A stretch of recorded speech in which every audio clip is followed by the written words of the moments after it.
Well, howdy friends, Brian Flechsig of Mad River Outfitters and the Midwest Fly Fishing Schools, and I have just arrived at a place that's very near and dear to my heart, to Mad River Outfitters' heart, and to my family, and that's a place called Spruce Creek in central Pennsylvania, just a stone's throw from State College. We're here with the Flagler family, Tim Flagler, and this is Tim's son, Drew. Drew, great to be with you. Oh, good to have you guys here. Excited. So it's been about 20 years since I've been on this property. We're staying at the cabin, legendary cabin where Jimmy Carter and his family often stayed. I've been here plenty of times, but it's been over 20 years. So Drew's going to take us around, remind us of the property and the property boundaries and such. So let's go, man. Yeah, let's roll. I'm pumped.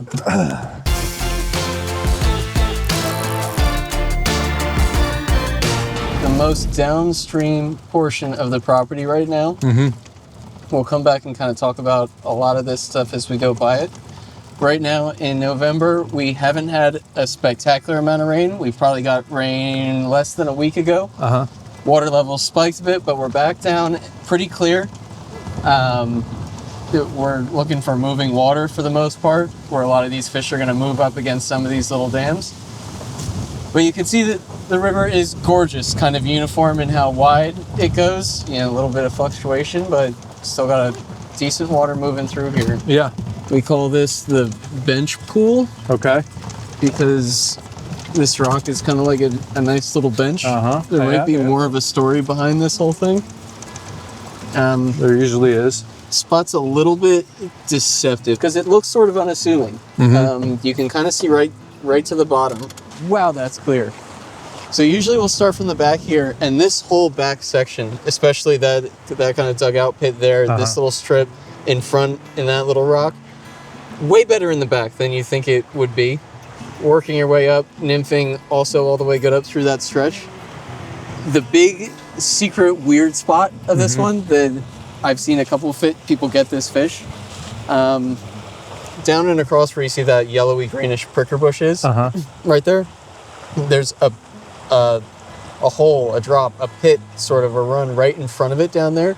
You can walk across this little rock bar here to the end where you see those exposed rocks. The fish is easily over 2 feet long. It's massive. If you get it, it's going to run down the little waterfall, take off in that thing, but if you hold on to it long enough, it'll return to that pool or the other little pool. And both the people that have waited long enough and fought it long enough have gotten it because it's coming back to the pool. So really fun to see. I believe it's a trout of the brown variety.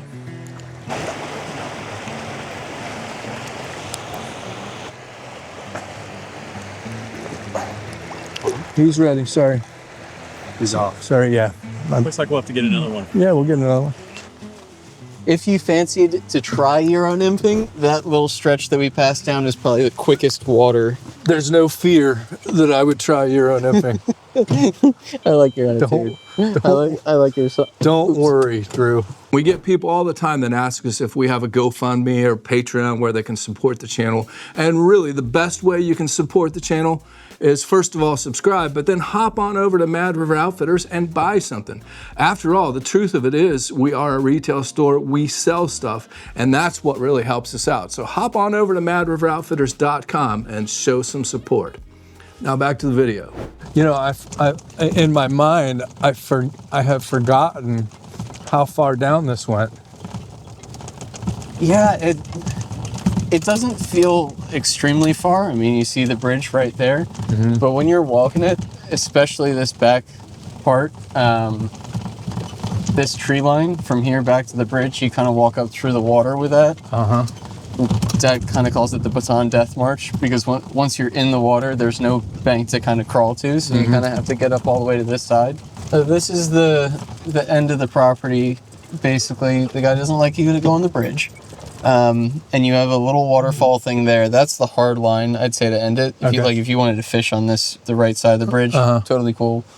Yeah, get in the water down there. All along that far side towards the grasses, fish is really nice. Pennsylvania undercut banks, you know well. Yep. Well, and this property where we're staying is obviously very famous because it was the favorite of President Jimmy Carter. Yes. Jimmy and Rosalind Carter both were coming here for a number of years. Good friends with Wayne. There's a spot up top that I'll show you that is named, after Rosalind. She used to have a bench there that she would like to fish from. In terms of the history, you're going to want to hear more about how Phil Gay started it up with Rick, and Dad would know a lot more about that. Okay. I'm really interested to see how you guys are going to fare in that little stretch up there. I think you could pull some really big fish out of it. Same thing with everything in here. This is real sticky, a lot of overhanging brush, really scary to anglers that don't know what they're doing. Yeah. This stretch up here, we did really, really well with dry flies last spring. We were able, in 2 weeks, we got cicadas, green drakes, coffin flies, and they were all going nuts right around this area. Wow. Again, not super deep, sort of uniform across the board, but all around that rock out there. 8 to 10 inch rainbows, browns, all day long. Back in the day, after the harpster years here on Spruce Creek, we built a cabin. I worked with a company called Angling Fantasies. That always looked really good on your credit card statement. Yeah. But Angling Fantasies, and we built a cabin down on Herman Espy's farms, right where Spruce Creek dumps into the little Juniata. And I used to, every Memorial Day weekend, I would be there with my dad and my uncle and my uncle's good friend, and sometimes a couple of employees would come. And Jimmy Carter was always here at the upper cabin, at the lower cabin here. And I don't know, about a mile and a half down the road, they had the roads blocked off, and you could not come through without going through Secret Service security detail. Wow. So you couldn't drive from Spruce Creek to State College, to Penn State, because they had it blocked off. Well, and Dwight Eisenhower came to these properties as well. He was at Wayne's other place, the Manor property, and Wayne was a young boy, and I guess his father was running it at that point, and Wayne remembers cooking fish for Dwight Eisenhower. Wow. Hopefully we'll be able to see these guys at night. This slow back area really gets turned on with... There's a really nice fish there. Yeah, this from here, from these trees coming down, and this whole stretch up, those 3 elongated rocks, I'm sure you're seeing fish all through along those rocks. Yep. Yeah, a lot of them. Yeah, so man, this covered bridge, man, that brings back a lot of memories. Beautiful. What a beautiful place, man. Well, Mad River Outfitters, actually before Mad River Outfitters, when I was working at a place called Streamside Outfitters in Cincinnati, Ohio, and I started there in 1990. Started guiding for them in 89 and started working at the shop in 1990. We started running trips here to Harpster's Cabins in probably 91. And then I kind of got teamed up through a couple of guides, I got teamed up with the guys I was telling you at a company called Angling Fantasies. They did a bunch of trips all over central Pennsylvania, had a bunch of properties. And then they also did some hosted trips. And I did some hosted travel along with them. And then, so we fished at the upper Harpsters, lower. We used to fish down on Jim Bashline's property. We had 6 or 8 different properties along Spruce Creek. We built that cabin. Mad River Outfitters invested in that cabin that's right at the confluence of where Spruce Creek dumps into the Little Juniata. It's right there up on the hill. And for, 5, 6, 7 years or so, we did trips, and then I did a bunch of different schools there at that cabin. Oh, fun. And we had all these different beats on Spruce Creek, and then we had access to the Little Juniata all throughout that property. So we had a lot of water, and it was and you can actually go back to in 1999 we released a VHS, 2 VHS tapes called Getting Started in Fly Fishing. And a lot of the technical parts of that were filmed on Spruce Creek. In fact, the intro to getting started in fly fishing was filmed on Jim Bashline's property, and then the bulk of the fishing stuff was down on the Low Juniata. No way. Yeah. Well, that's kind of funny that Tim got into this whole thing from coming up here with Phil Gay when Phil Gay was running trips, and he was sort of shooting video to help promote those trips, and then he started guiding up here with Phil and Rick, and then, you know, that's how it all gets moving. Yeah. Well, and it's and then some private Watch out for that. some private guys came in and kind of took over a lot of the properties, and a lot of things got sold off, and I was just kind of excluded. And I haven't been back here since. Oh man. I haven't been back here since the early 2000s. So I'm well over 20 years of being in this part of the world and seeing this water. So it's a pleasure to be here. It's psyched to have you back. What do we got? We got some risers here. I've been watching so many fish rising up in that stretch. This spot that we're standing over is Roslyn's. This is where Rosalind Carter would come. At some point, I believe that there was a bench or a rock or some sort of seat. That tree used to be much more alive and straight up. It wasn't hanging over nearly as much. And now it's a little bit harder of a spot to fish because it's overhanging. Yeah. But really great to stay on that close far side, work up this way, and then once you get into this spot above this weird thing, get in the water a little bit and start working up that side. You can see tons of fish rising up in there. Yeah. What kind of bugs do you think that they would be? I would say probably midges right now, don't you think? Yeah. We'll come up to the cattle bridge here. Gets a little thin up in this way.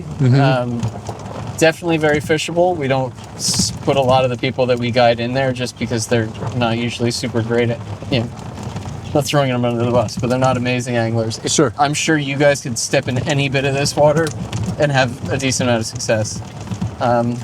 Here's our cattle bridge. Now, are those cows? They are cows. Wow.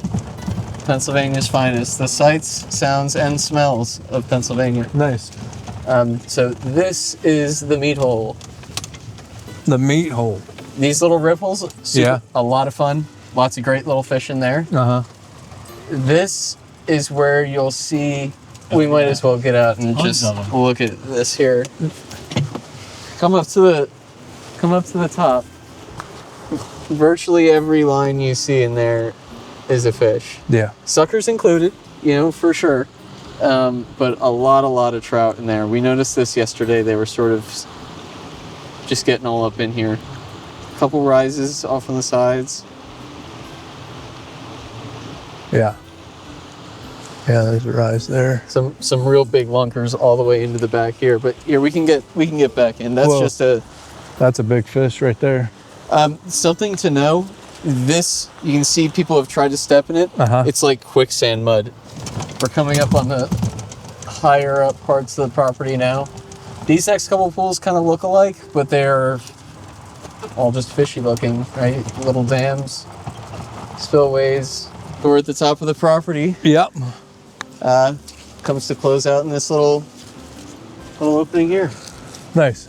Well, this is so cool, and you know, in my mind's eye, I didn't exactly remember all this.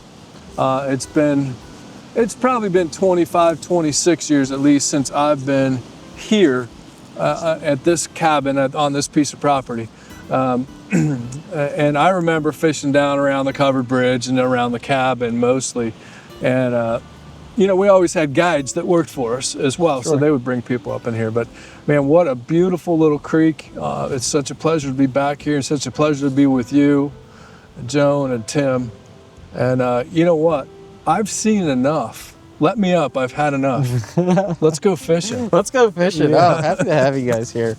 Well, there you go, friends. Thanks to Drew Flagler for a tour of the lower cabin Wayne Harpster property here on the legendary Spruce Creek. Again, a place that's very near and dear to my heart.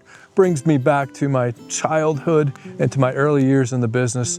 What a pleasure to be here, and we want you to stay tuned because we're gonna be here for a few days. We're gonna have a ton of content, including a bunch of stuff with Tim Flagler and the guys from New Fly Fisher, and I mean, it's just gonna be so much, whatever. I have no idea what it's gonna be. So I want you to stay tuned because we're gonna have a lot coming at you from here on Spruce Creek. Right now, I'm gonna go put on my waders and I am gonna hit this water because it is so great to be here. So follow along.